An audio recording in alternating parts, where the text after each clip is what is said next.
Very good evening to you. The 31st day of May 2014. It's exactly 12 days to the World Cup that kicks off on June the 12th.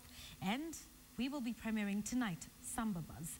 It'll be a discussion like no other. So if you're a football fan, please do stick around. We have some great guests who are going to be talking everything World Cup. Who are the teams to look out for? What are some of the predictions? Who do you want to see in? Who do you think will not make it past the quarterfinals? Do make sure you stick around for that chat that's going to be in our bulletin tonight. So don't go too far. We want to start off with our top stories, and this is news just in before we get into the news of the day. Explosion, we're hearing reports of an explosion in Garissa town this evening. News just in tells us of an explosion in Garissa town this evening. 3 people have been injured. This is the news that we're getting now, and we cannot confirm anymore until we get the details on that. So please do stick around. We will continue to give you the details as we get them. Explosion in Garissa tonight, 3 injured. Do stay with KTN as we continue to update you on that. But let's carry on with the other stories of the day. CORD is today demanding a national dialogue within 60 days to address what they call critical issues of concern to the country. Speaking during a welcome rally for Raila Odinga on his arrival from the United States, the CORD coalition also demanded the disbandment of the Independent Electoral and Boundaries Commission. And as Samagina reports, the return of the CORD principal saw the Nairobi governor, Dr. Evans Kidero, meet the wrath of CORD supporters. Vijana musilale, lale lale, vijana musilale. His reception was like the final rally before a general election, and the mood too carried an air of the electioneering period. The venue, Uhuru Park, was also the often chosen battleground to show off the numbers before a major election duel.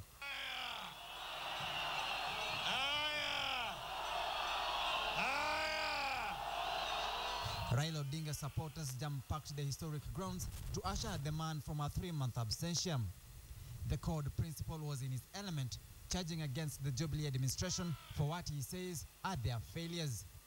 CORD is demanding a national dialogue forum. Yale yote maovu ambayo yamefanyika hayawezi kurekebika bila ya watu kuketi chini na kuongea kwa kongamano.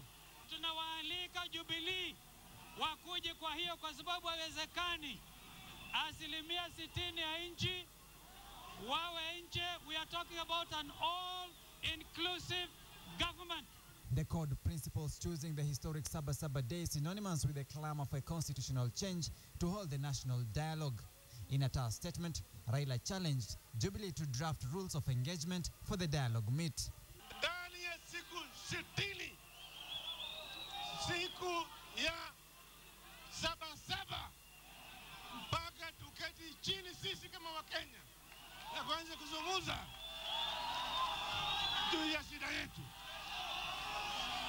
Kwanza tunataka Jubilee ianze mara moja, ikae na CORD tu ili tupange ratiba ya mazungumzo hayo yote. CORD marked down the Jubilee administration performance in nearly all sectors. The opposition, invigorated by Raila's return, say under President Uhuru Kenyatta's administration, security, corruption and levels of ethnicity have deteriorated, signaling Jubilee leadership failures. Umesikia wakibabaika ati ya kwamba wana CORD wanataka kuwaondoa uongozini. Ndiyo tunataka, lakini tutatumia katiba. Ningependa kumwambia rais hivi: ikiwa unataka Wakenya waonyeshe mapenzi kwa wenzao, love must start with you. Na tutasimama imara mpaka tuhakikishe tumechukua serikali. Serikali tunachukua. The coalition has further demanded for the disbandment of the electoral agency, IEBC. Swala la uandikishaji wa wapiga kura linapigwa musasa, na Wakenya wote wajue ni lini na wapi watu wanaandikishwa. Hawezi kufanya uchaguzi mwingine wowote ikiwa IEBC itaendelea kuwa mamlakani. Tume ya uchaguzi IEBC imeenda nyumbani. The Welcome Home Rally unveiled what CORD termed as its action program. That is a series of rallies across the country to preach government failures and woo its supporters to ready themselves for the next election. Hata tukiwa wengi namna hii, kama kila mmoja wetu hana silaha na hiyo silaha ni kadi ya kura, tutaendelea kufinywa. It was a grand return for the CORD principal Raila Odinga to add impetus on the coalition's mandate of checking government. Essentially, CORD has handed the Jubilee administration a 60-day ultimatum to convene a national dialogues convention on the Saba Day to keep government in check. Samogina, KTN, Uhuru Park, Nairobi. And in response, the Jubilee coalition has dismissed as impossible the calls by CORD for a national dialogue to discuss various problems facing the country. A section of Jubilee leaders have also complained about what they say is the United States' hand in enabling a former Prime Minister Raila Odinga to carry on with what they called disruptive politics. KTN's Wilkista Nyabwa reports. In an almost immediate reply to the demands made by the CORD team at the Uhuru Park rally, the Jubilee team asked CORD to try elsewhere. Deputy President William Ruto led his team in dismissing CORD's calls for a national dialogue forum. Wakakuja wakalete makelele huko, nusu mkate, sijui Grand Coalition, sijui Grand Quorum. Sasa wanapanga tena ati wanataka twende tukutane sijui mahali gani. Sijui tuongee maneno gani. Ati tutengeneze serikali ingine ya makelele ya watu yote. Hiyo hapana wezekana. Kama mtu uko na maneno, peleka maneno bunge. Ruto also wants the CORD team to leave the Independent Electoral and Boundaries Commission alone and face Jubilee head-on as their competitor in the last elections. Timu yako kama imeshindwa, wewe kwenda tengeneza timu, wachana na referee. Usipotengeneza timu yako, ukirudi na timu ile ile na mbinu ile ile, utashindwa. Agreement na Wakenya ya miaka 5. Wapewe wafanye nafasi, hiyo miaka 5 wafanye maendeleo, kusema na kutenda. Wakenya wataamua baada ya miaka 5 kama walifanya kazi ama hawajafanya kazi. It is a sentiment that was repeated by leaders allied to the Jubilee coalition, speaking in various locations. Meru Senator Kiraitu Murungi rubbished the ongoing political crusades by the opposition, while Nairobi Senator Mike Sonko urged CORD to abandon attempts to whip up emotions. Tukae kwa njia ya amani, si kwa njia ya vitisho. Rais ni uhuru mpaka amalize tamu yake. Ngoja firimbi ya kampeni ipigwe, na kama umeanza kampeni, hata sisi tutaanza kampeni.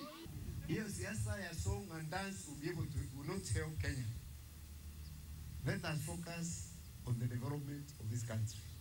The ruling coalition has been in the spotlight over various issues plaguing the country, among them insecurity and the dilemma over the payments to the Anglo-leasing firms. All matters which CORD maintains need to be discussed at length, but Jubilee says we meet in Parliament and nowhere else. Wilkista Nyabwa, KTN. Away from politics, over 1,000 people have fled their homes after clashes between two clans at the border of Wajir and Mandera counties that led to the death of 12 people.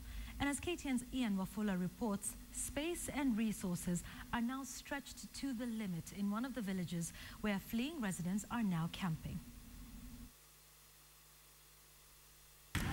Occasional gunshots fill the air as police try to disperse a section of youth in the area to prevent them from torching houses and looting businesses.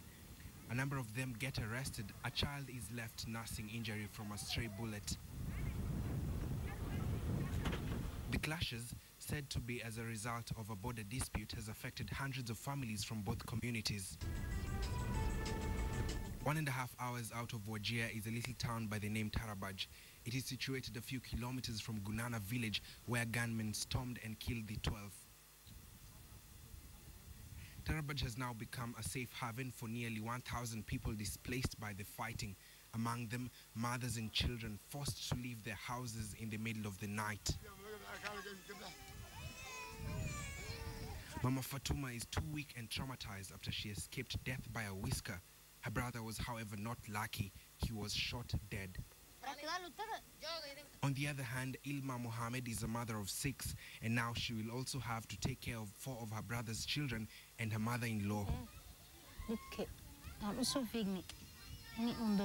Nasema hapo tulipo tuko na shida nyingi na watoto hawana mahali pa kulala, na tunaomba serikali kama itaweza itusaidie. Kusema kweli wametoka mahali walikuwako wakakuja area karibu mahali inaitwa Sarman. The area chief says he is heavily burdened by the numbers of displaced persons, and even the help of the Kenya Red Cross Society and county government is not enough to save the situation. Hakuna chakula, maji kwanza shida tena. Ile kitu nasumbua ni watu wangu vile wanahangaika tu hapa, wametolewa kutoka kwao. Wamekuja bila manyumba zao, wamekuja bila mahali zao. Wametenganishwa. The numbers here are expected to increase as more families are making their way to various camps within the county. Hata leo hiko gari imetumwa pande wa Dunto ili wakipata watu wanatembea na mguu walete pande. The county government has further donated some food to Kenya Red Cross. First dispatch for distribution will start tomorrow. At least food covering for affected people for 1 month. Kenya Red Cross also is chipping in to fill the gap of NFIs. It is reported that a number of people have died on their way to the camps due to the harsh weather conditions, while others were saved in time. Baby Anissa here is 10 months old, and her mother says she's suffering from diarrhea. And this t-shirt is the only thing they were able to save while they were running away from home. Anissa is just among the many children here who are going through such a tough time. Probably they don't even know what is happening. It is barely 24 hours since the burial of the 12 people who were killed at the height of the clashes, and it remains unclear if and how this crisis will be resolved. Ian Wafula, KTN. Now, if the new Health Bill 2014 becomes law, close relatives will have the right to donate the body parts of the deceased to research institutions. The bill will, in addition, allow the Health Cabinet Secretary to donate unclaimed bodies to training and research institutions as well. Now, as KTN's Habiba Ali reports, the draft Health Bill 2014 is already drawing some very intense reactions from Kenyans. The very thought of denying an African family the chance to bury their loved one would spread fear and conflict among many. It's partly because of this that the concept of donating one's body or one's organ is not a common topic in Kenya. But it happens, and this is what the new bill seeks to regulate. For Dr. Andrew Gashie, a forensic pathologist, the draft Health Bill 2014 is a milestone in the history of Kenyan medicine practice. I do think it is an excellent move. I personally support this bill, so long as it is very, very clear that it will be for the benefit of those people who are living. Some Kenyans share similar sentiments as well. Personally, if I died in a road traffic accident, then I would want my vital organs to be donated to someone who needs them.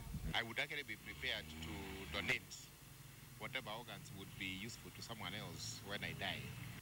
Some, however, think it's an abomination in the African culture.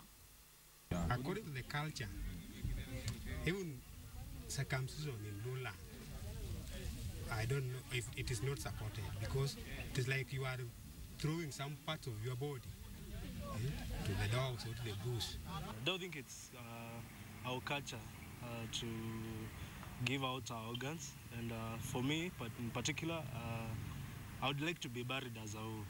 The proposed bill, if passed, will allow close relatives to donate the body in the absence of a will indicating how the body should be exposed. It may soon be also lawful for one to receive payments for the trouble of donating a body to another party. The proposed law makes it legal for the Cabinet Secretary to give away unclaimed bodies to medical institutions. In addition, the Cabinet Secretary can determine the type of facilities that can harvest or transplant body organs in the country. The will can either be in writing or verbal in the presence of witnesses. The donor will have to specify which institutions he or she wants to donate to. Failure to follow the proposals can earn one a jail term of 5 years or a fine of 1 million shillings or both. Medical experts are, however, raising concerns on whether this new concept will work. We do not have a procedure or a process through which this can be done. Another thing that probably we don't have is the infrastructure for doing all this. Fears have been raised about the poor being lured to backstreet clinics to have their body organs harvested. However, we must put a caveat that we must be very, very careful to make sure that the whole process is not commercialized. But what kind of organs can be harvested and when? Professor Ngugi, a transplant surgeon at the Kenyatta National Hospital, says that even the mode of death might determine how quick the organ can be harvested.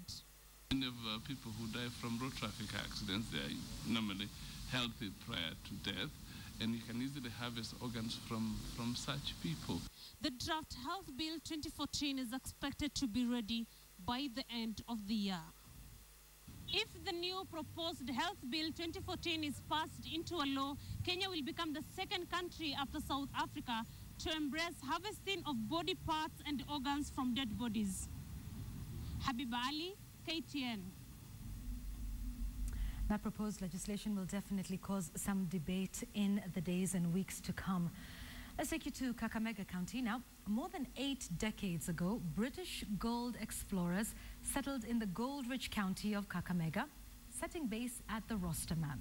The sophisticated explorers dug deep tunnels underground that would enable them to harness as much minerals as possible. But now there are fears that those tunnels may cause high-rise houses in Kakamega town to cave in. KTN's Francis Ontomwa reports.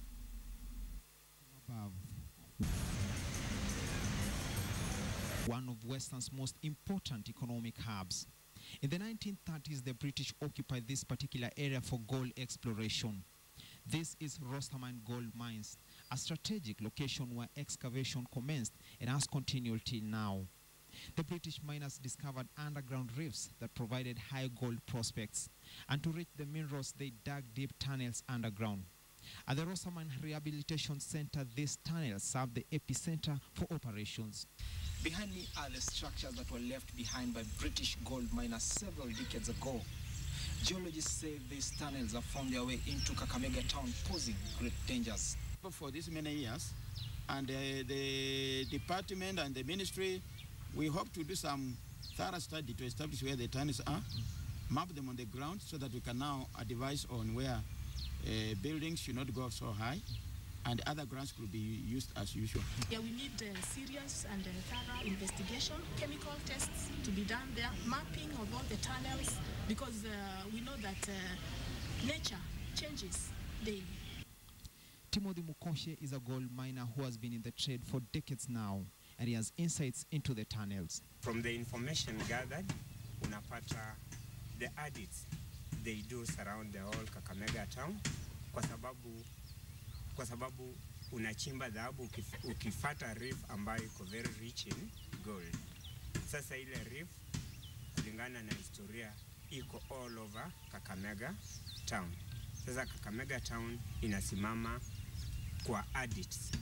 A few years ago, tragedy struck when gold miners sneaked into this school to prospect for the precious stones via the deadly tunnels. Wakaingia hapo kuchimba, hata wakumaliza 1 hour ikaonekana mchanga imewafunika, sababu walikuwa wanachimba near the entrance ile wazungu walikuwa wanaingilia, wakafa waini. Kwa ukichimba hapa gold, wakakatazwa, hawangeweza kusikia. Kwa bahati mbaya mchanga ikawafunika. The School for Special Needs now wants the county government to capitalize on the rich history and declare this location a National Heritage Center. Locals are curious about the geological report promised, as some quarters warn against building high-story buildings that may exert pressure on the ground and perhaps trigger trouble. Geologists, however, remain calm as the mapping process begins to identify the extent of the danger. Thorough study to establish where the tunnels are, map them on the ground so that we can now advise on where buildings should not go so high, and other grants could be used as usual. Francis Ontomwa at the Rosterman Gold Mines, Kakamega. Now, like an unwavering beacon of hope, a group of widows in Nyeri have refused to let their status shut down their lives. Rather than grieve alone and give in to despair, they have decided to band together and grow together. As KTN's Central Kenya senior reporter Carol Derry reports, they are now becoming the envy of many.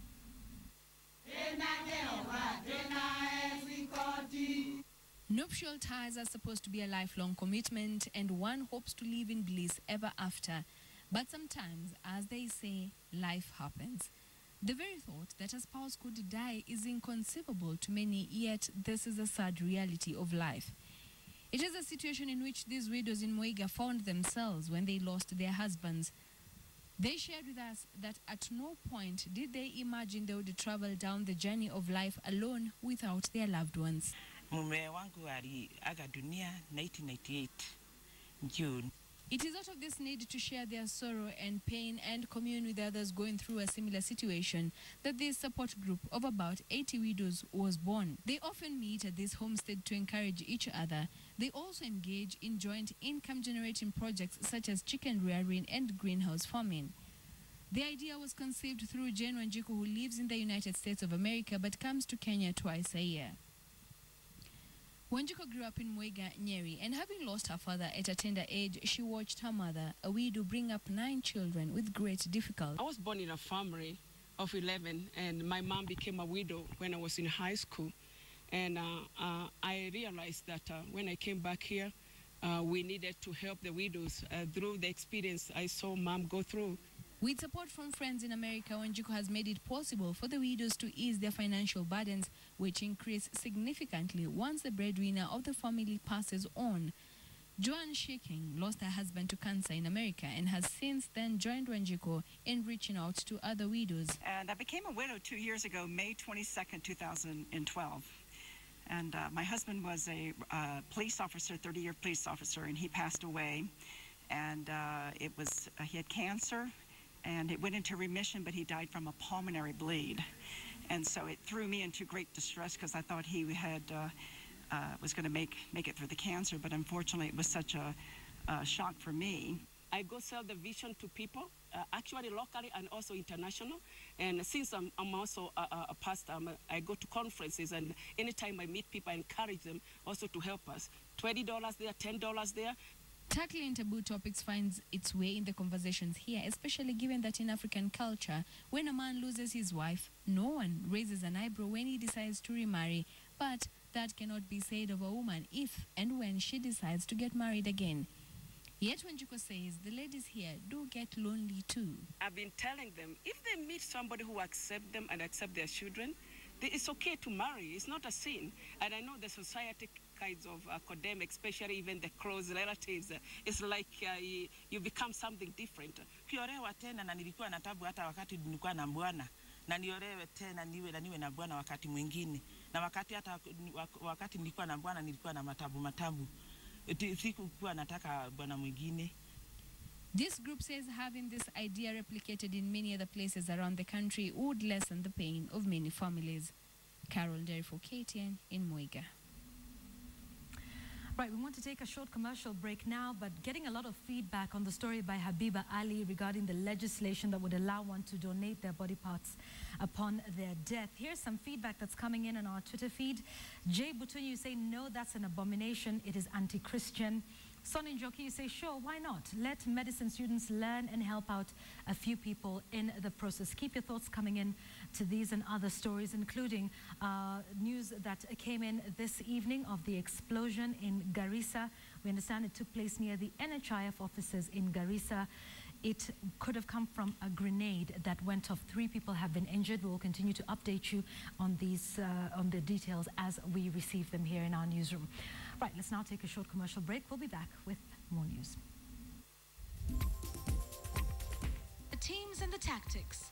Our brand new segment, Samba Buzz, premieres. We will not accept another quarrelsome arrangement. We want to make progress in Kenya. We want to take Kenya to the next level. We want to implement our agenda and our manifesto because we know it will change the lives of our people. We do not want our competitors to pretend that they can help us to deliver on our agenda. You are watching KTN Weekend Prime.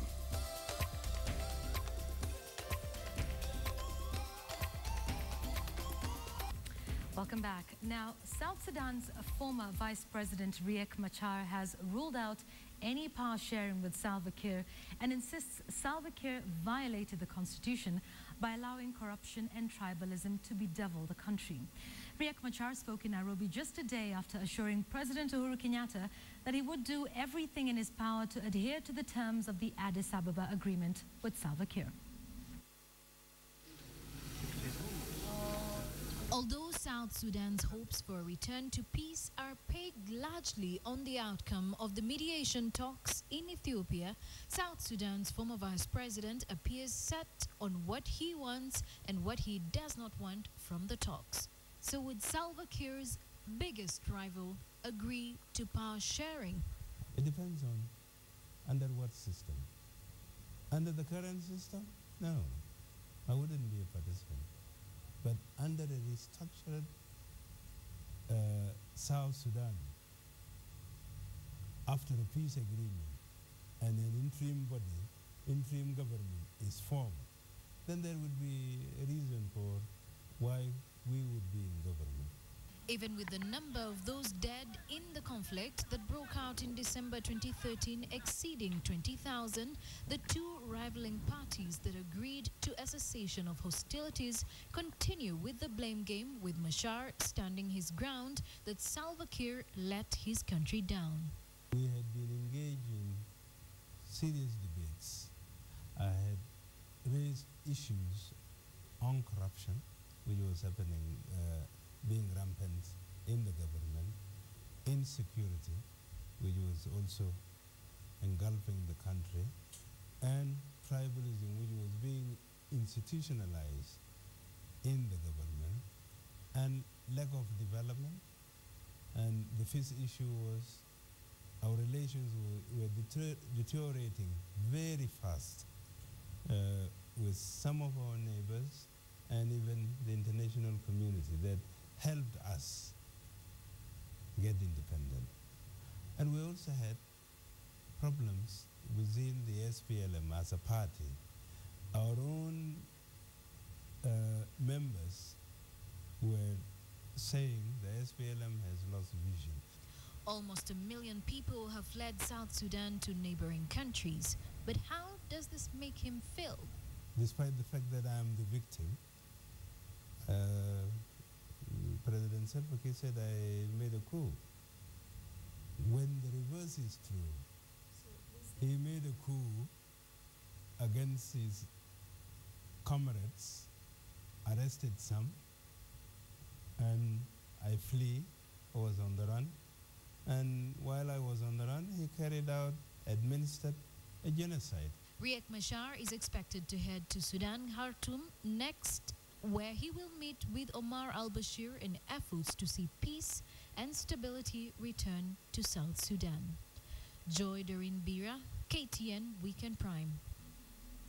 Now, the Standard Group's Radio Maisha hit the road today to give leading presenters a chance to meet and have fun with Radio Maisha fans. Day one of the roadshow, so fun-filled stops in and around Kangemi, Uthiru, Adams Toy Market, Kawangware and Dagoretti Corner. The roadshow will tomorrow go through Eastlands, Donholm, Pipeline, Utawala, Kayole, Mutindwa, Huruma, Mathare and Thika Road.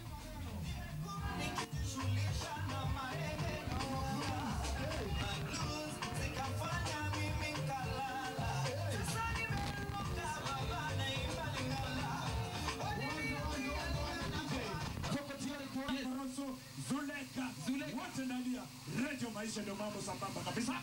102.7 tuko mbele pamoja. Radio Maisha. Wachilia DJ. Wachilia. Inua mkabala maajabu hapa. Piga mkate. Utashangaa. Looks like it was great fun, so do make sure if they're passing by your neighborhood, come out and say hello to your favorite Radio Maisha presenters. Let's take a short break right now. Samba Buzz is coming up next. It's all about the World Cup. 12 days to go. Are you ready? Stick around for that.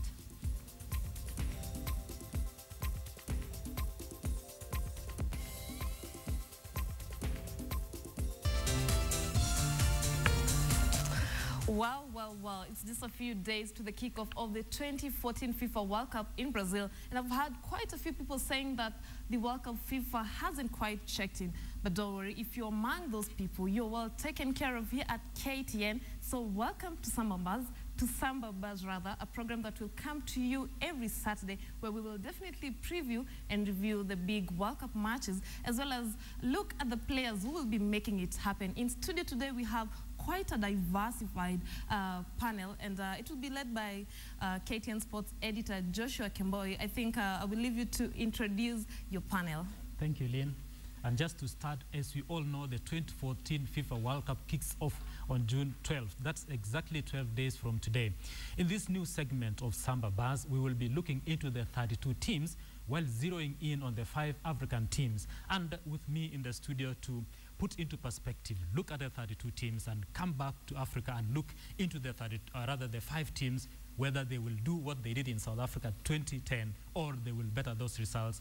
On my extreme left is Robin Toskin, not so new to this studio, is our associate editor in charge of Game Yetu. Robin Toskin, welcome. Thank you very much. Boniface Ambani, again, one man who is well known in Kenyan football and beyond. One time, 26 goals in the Kenyan Premier League, topping while playing for Tusker. Welcome to the studio. Thank you so much. And to my just immediate left is one man who has flown in straight from Ghana, Bernard Ansah, and he will be telling us more about the Black Stars of Ghana. Thank you very much. Thank you.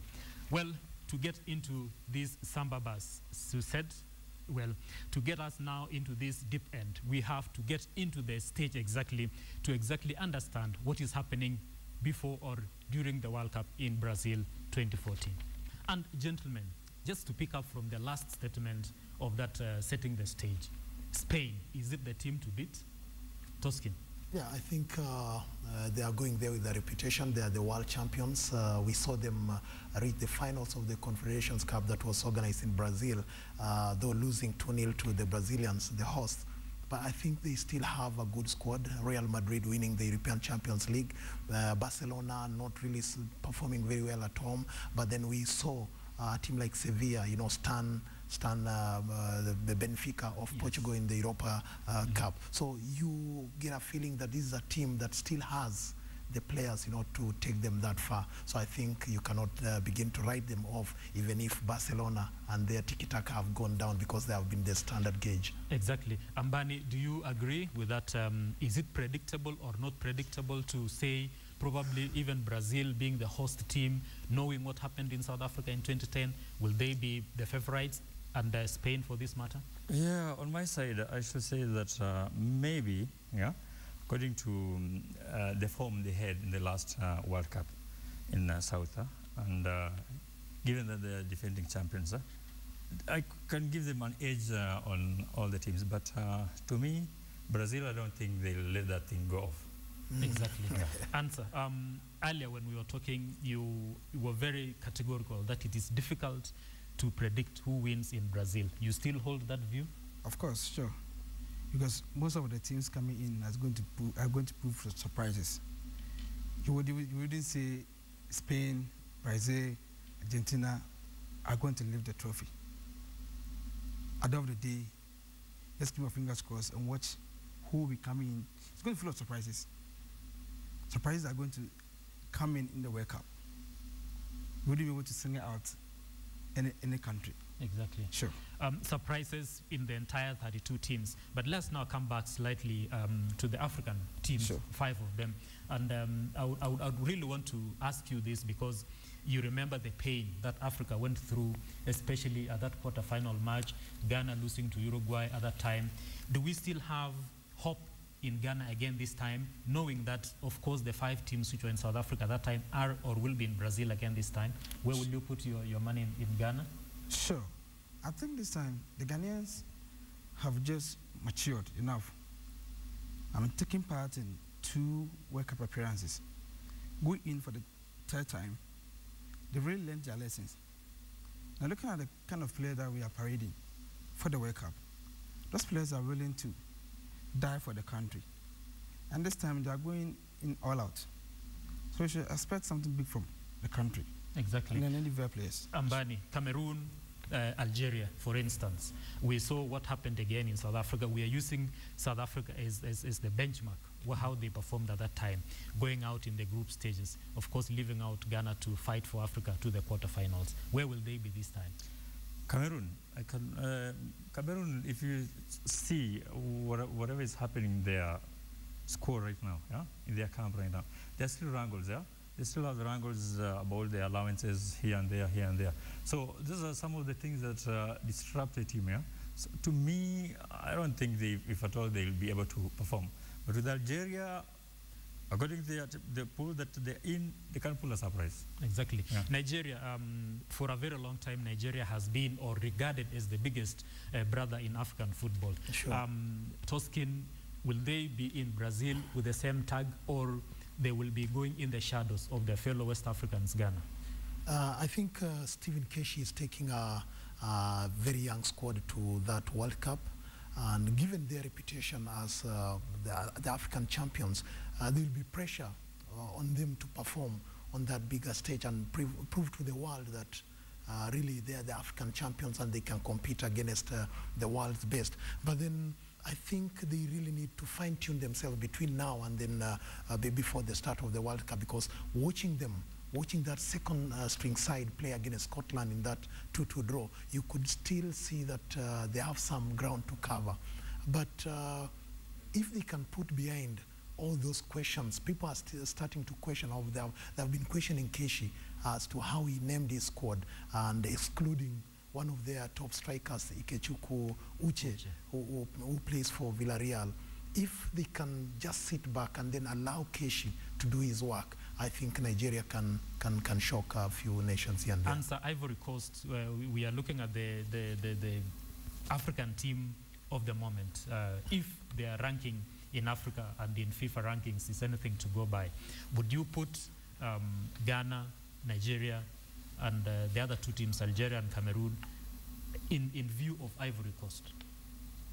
I think Ivory Coast, I mean, when it comes to the African terrain, they're always ahead. Looking at the players that they have, Didier Drogba, I mean, Toure and co, you wouldn't substitute them to any of the other African teams, right? So at the end of the day, they stand out. They stand out when it comes to this competition. Charity begins. I think they will have problems because with their team depending so much on Yaya Toure, because I thought he played a very big part in the winning outfit of the Manchester City. So if he cannot recover in good time, you know, in terms of physical well-being, it will be very difficult. Didier Drogba, we've seen he's been playing for Galatasaray, but he's not the Didier Drogba that we all know. So I don't think really that they are going there as the best African team. Maybe I would put again my money on Nigeria, and then even Ghana, like he said, he has the confidence that Ghana can still perform. Yes. So Ivory Coast, question marks on that team. Ambani, just as we're almost concluding this taste of Samba Bars, where would you put your money? Of course, the World Cup has not started, but from the top of your head, in African, the African 5 teams. The African 5 teams, I'll put my money on Ghana, maybe Algeria, but the rest, I don't see. Answer, of course, I would really want to remind you of the misses Ghana had in South Africa, Asamoah Gyan missing a key penalty. Have those tears dried up now? Of course it has. It has. I mean, most of the Ghanaians has just let that pain go away way back. And then most of the players have learned their lessons. And then Asamoah Gyan is not going in with what he did way back in SA. Yeah. Currently, the guy has matured. And he's going to Brazil with a new fine-tuning to himself and then making sure he's going to achieve something, not for himself, for the country as a whole. Exactly. Yeah, maybe to add on that, if you see the last time Asamoah played in the World Cup, yeah? After that he quit. Yeah? But later on, consultation here and there, he came back and is the captain. Sure. And we surely want to prove something good. Yeah? Exactly. Just as you conclude, Toskin, do you feel this World Cup in Brazil? Do you feel it right now? Is it in your blood now? I've started feeling, and the fact that I could be going to Brazil, so I'm excited. I know it will be a very good one. I've been doing the previews in your favorite game here to newspaper, and it's beginning to get into my blood, and I think it will be a wonderful World Cup. Ambani, as you close? It's going to be a wonderful World Cup, and as my friend here said, surprises might spring up. So let's wait for the surprise. You know, in football, anything can happen. It's only football is decided on the pitch. 90 minutes. If you do your best, you close it. I'm told you will take leave for the entire period of the World Cup just to watch it. Oh, sure. I think the euphoria, you could just feel it, how it is. Taking part in all the other games, you realize that the World Cup in itself, it's a big stage. So you feel it around. Well, I don't want to leave out my anchor, or our anchor here, Lynn Washira. I don't know where you stand as far as the World Cup First stands. of all, I really love how Answer is confident, you know, all Ghana. And I think I'll be putting my money on Ghana too. Sure. You know? They'll miss the penalty. Yeah, and I think all that was Schwerer's fault. Were it not for him, I think, of course, maybe Ghana could have gotten to the final and become the first African to get to the maybe semi-final, final, something like that. Well. But yes, I'll be putting my money on Ghana. Well, gentlemen, you will agree with me that this is a subject, or the World Cup in itself. We can discuss it for the whole week. If we were to sit down here, we will not exhaust all that which will be. But you will be sure, because KTN will give you all this information every Saturday, and in every other bulletin that we have, we will be giving you what will be happening in Brazil, and during, or rather when the World Cup will have started on the 12th, we will again be giving you all the reviews and the previews. And therefore right now, Lynn, take us to the break. Yeah, of course, we'll take a very short break, but we'll be right back. We'll take a short break, but we'll be right back with the day's sports. Don't go away.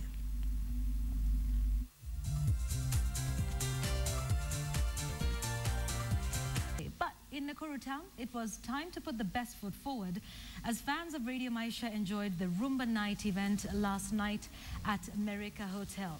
Rumba fans were treated to a mix of African beats through the night. The organizers of the event said the turnout was overwhelming and promised to extend Rumba Night to other neighboring towns.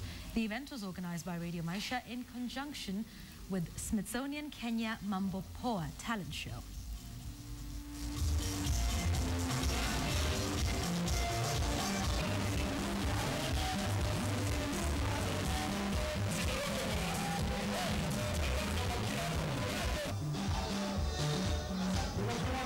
Tunataka mfanye zikwe mingi. Mara moja kwa mwezi haitoshi. Sisi mafans wa rumba tunataka ikwe mingi kabisa. Lakini tumeburudika vile unaona full mzuka tuko ndani. Okay, this night. Right, so who do you have your money on for Brazil 2014? Let's take a look at some of your feedback. So Spita, you say, I hope Nigeria will get to the semis or even the finals, and hopefully one day we'll be talking about Harambee Stars in the World Cup. Charles Okuku, you say you hope the African teams will go to the round of 16, and then let's get another one here. Adura Vansami, you say kindly add time for Samba Buzz. I've loved it. All right, great. Next Saturday, make sure you join us Samba Buzz every Saturday throughout the period of the World Cup. Thanks for watching our bulletin tonight. Have a good evening. My name is Yvonne Aquara.